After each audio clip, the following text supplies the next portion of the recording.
Ich mache jetzt einen Espresso.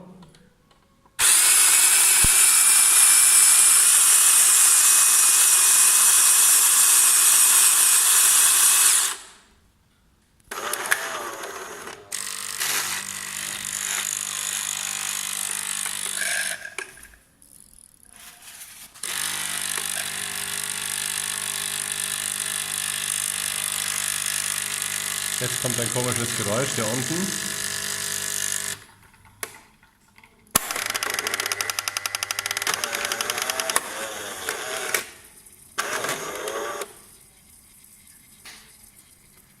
So, was könnte das wohl sein? Hängen die Leckage und das komische Geräusch zusammen? Und wenn ja, wie? Und wie kann man das wohl reparieren?